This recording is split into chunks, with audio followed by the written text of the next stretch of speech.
Izin menjawab tugas nomor 1, Bapak atau Ibu.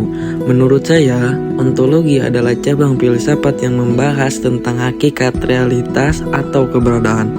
Dalam konteks ilmu pengetahuan, ontologi menjawab pertanyaan utama, apa yang menjadi objek kajian suatu ilmu dan bagaimana hakikat keberadaan objek tersebut.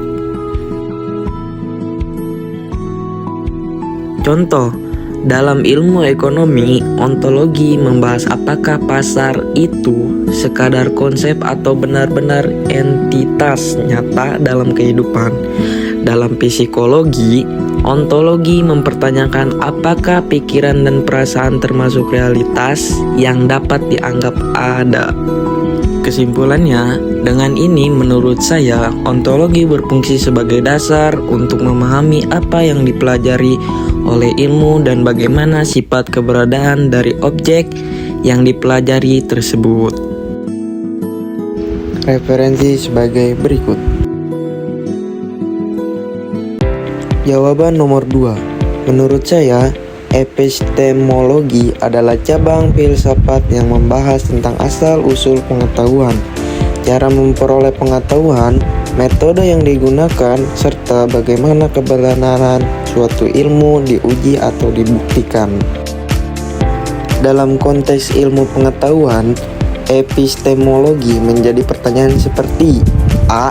Bagaimana ilmu diperoleh? Melalui proses berpikir rasional, logika, dan pengalaman empiris, observasi, atau penelitian. B. Metode apa yang digunakan? Ilmu menggunakan metode ilmiah, yaitu langkah-langkah sistematis seperti observasi, perumusan masalah, hipotesis, eksperimen, hingga penarikan kesimpulan. C.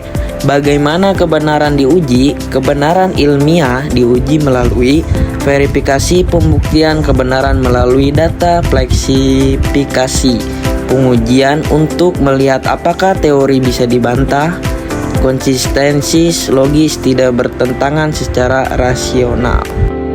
Kesimpulannya, menurut saya, epistemologi itu ngebahas gimana cara kita dapetin ilmu, pakai metode apa, dan gimana cara nentuin kalau ilmu itu benar atau enggak. Referensi sebagai berikut.